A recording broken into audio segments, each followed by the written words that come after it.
Hello, welcome to Monday Murder Meal. I'm your host, Gary Howard. Thank you for joining me if you're a return listener. If not, what I do here on this episode, this is kind of like a sub show from what I do, Truck Stop Murder True Crime Podcast. Well, this one, I'll talk about three inmates that I found in Texas and what they had for their final meal. And the first individual I have, first of all, if you like this, please let me know. Write and review the Truck Stop Murder, but note that it's because of this. Eventually, I'm going to make this a side show and not connected with it. But right now, due to this is a free show that I give you, and I have no Patreons or nothing like that, nothing coming in, everything's going out.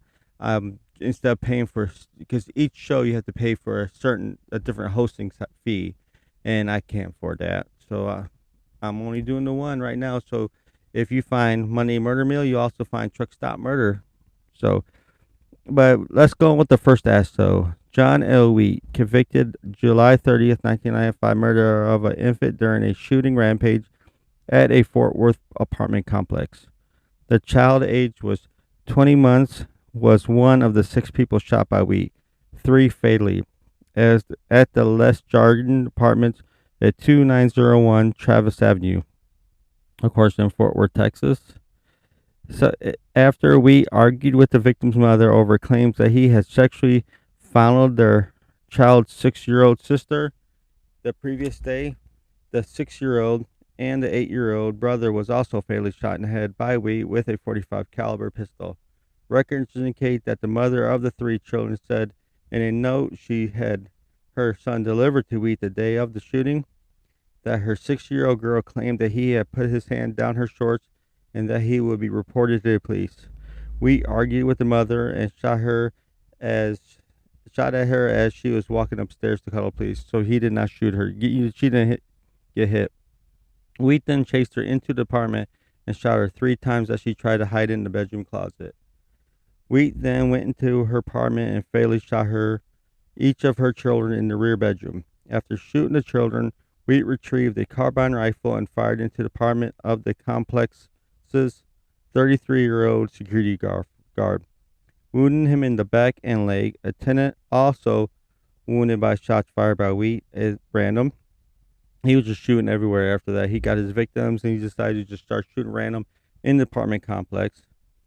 As Fort Worth police responded to the scene, a female officer was wounded several times as she entered the complex. The other officers, of course, provided coverage as on Wheat. He put down his weapons and surrendered. I guess he realized that he was not getting out of this thing alive, so he just gave up. So, of course, he was found guilty. That's why he's on this episode. And he was executed June 13th, 2001. His last meal was, this is what he requested. His last meal request was liver and onions, mashed potatoes and gravy, and whole milk. Liver, onions. But he didn't get that. He got served a hamburger steak instead of liver. I think that the chef was probably, doing him a favor on that. Maybe some people do like liver. But his final statement was, I deeply regret what happened. I did not intentionally or knowingly harm anyone. That's it. And he said something in Vietnamese for Dai Da Mio, Vietnamese for let's get out of here. So that was his final meal and what he did. Let's move on to asshole number 2. Okay. Asshole number 2 is Clifton Charles Russell Jr. He was convicted December 3rd, 1979 of robbery, slaying of a 40-year-old woman, Herbert Utha Tubby, Hubert, woman, not man, he's man. I say woman. Herbert Utha Toby in Albany. Toby, an air traffic controller, was found dead outside an abandoned house.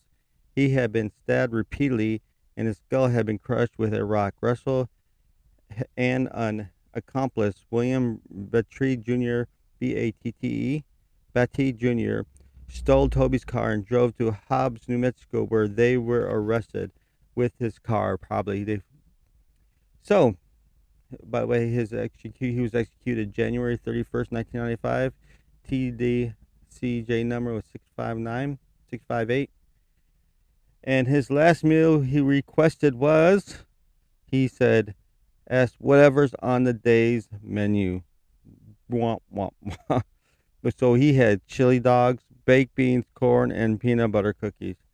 He spent 15 years on death row before being executed. He was 38 years old. In the last statement, he said, I would like to thank my friends and family for sticking with me through all this. I would like to encourage my brothers to continue to run the race. I thank my Father God in heaven for the grace that he has granted me. I am ready. You are ready, sir, and let me give you this cocktail. You look thirsty. No, that's not what Warden said, but I wish they would say something. I would picture that would be kind of hilarious to say, "Are you thirsty, young man or woman? Here, have a drink." But all right, let's go on with SO number 3. SO number 3 is Jerry Lee Hogue. I think I'm spelling it. I really don't care if I'm saying his name wrong. He's a convicted killer executed by the state of Texas, so I'm gonna call him Hogue. But his last name is Hogue. So whatever that is, but his Hoagie to me. So Jerry Lee Hoagie was convicted and sentenced to death for the January 12th, 1979 murder of Jane Lynn Markham. Hoagie had terrorized and sexually assaulted Markham, so you can see why I don't care if I pronounce his last name wrong.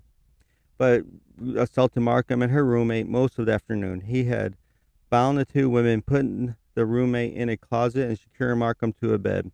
Then Hoagie, surprised by another occupant of the house, Steve Rednick, Renick, as he returned home from work. Hoagie forced him at gunpoint into the bedroom with Markham and tied him to the bed with her. When Markham's 8-year-old son returned home from school, Hoagie ordered him into another bedroom, told him not to come out. Hoagie then stabbed the roommate with a butcher knife and left a gravely wounded woman in another bedroom before going out to the garage and siphoning gasoline from one of the vehicles. Now, he did more than that, than just stab her. He sodomized her, raped her, and did all kinds of horrible things to this poor woman. Rednick and Markham, still tied to the bed, could hear Hoagie as he poured the gasoline down the hallway. They smelled the odor of gasoline, and then seconds later, the house was ablaze. Hoagie fled the scene after igniting gas. Wounded and bleeding, the roommate jumped out the bedroom window and ran to a neighbor's home to get help. She rang the bell before passing out, where the neighbors found her lying on the lawn and covered with blood. Inside the burning house, Steve Rednick managed to free himself and jump from the window, but when he tried to go back through the window to free Jane Markham, who was still tied to the bed, the flames from the fire prevented him from doing so. He stated that he could hear Markham screaming, but was unable to rescue her because of the intense heat.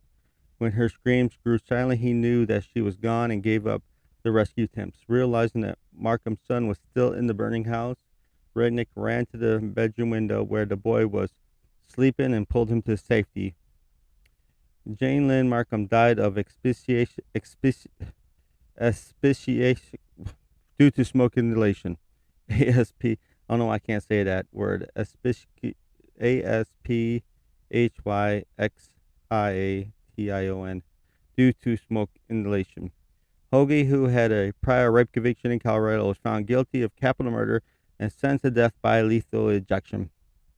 So, on March 11th, 1998, Jerry Lee Hoagie was executed after spending close to 18 years on death row. He requested an old-fashioned cheeseburger, whoever that may be. I like to know what's the difference between a regular cheeseburger and an old-fashioned cheeseburger.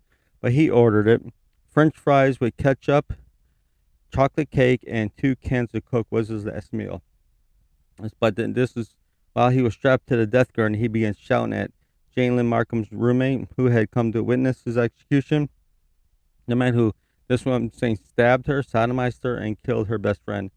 He said, I don't know why you're doing this, he said, but I'm going to forgive you. When she began to sob after a statement, Hoagie yelled, you are lucky to be alive. You can still stop this. I suppose he really thought that she was going to say, please, Warren, don't kill him. No, she was not going to do that.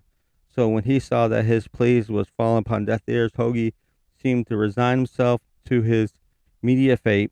He turned to Warden and said, all right, Warden, I love you all. Bye. Moments later, Hoagie expelled his last breath of air and just kind of death rattle. He was 47. So yep, at the age of defense, his time of offense, he was 28, and he was executed at age 47. TDCJ number 660. So there you go. Kind of a short episode. It's not very long. These are not meant to be long.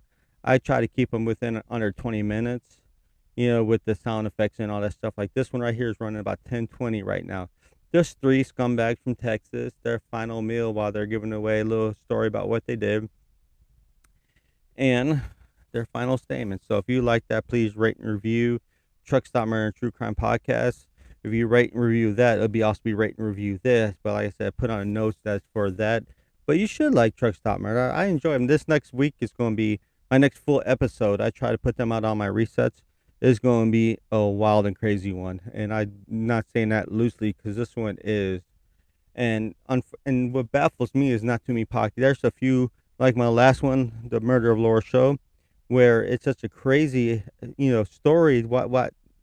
Which is fine. I'm happy that none of the bigger ones did it. That leaves it for me. So, again, if you like what you're hearing, please rate and review, share with friends. And like I always say, you can't fix stupid, but you can sure numb it with a 2x4. I'm out of here.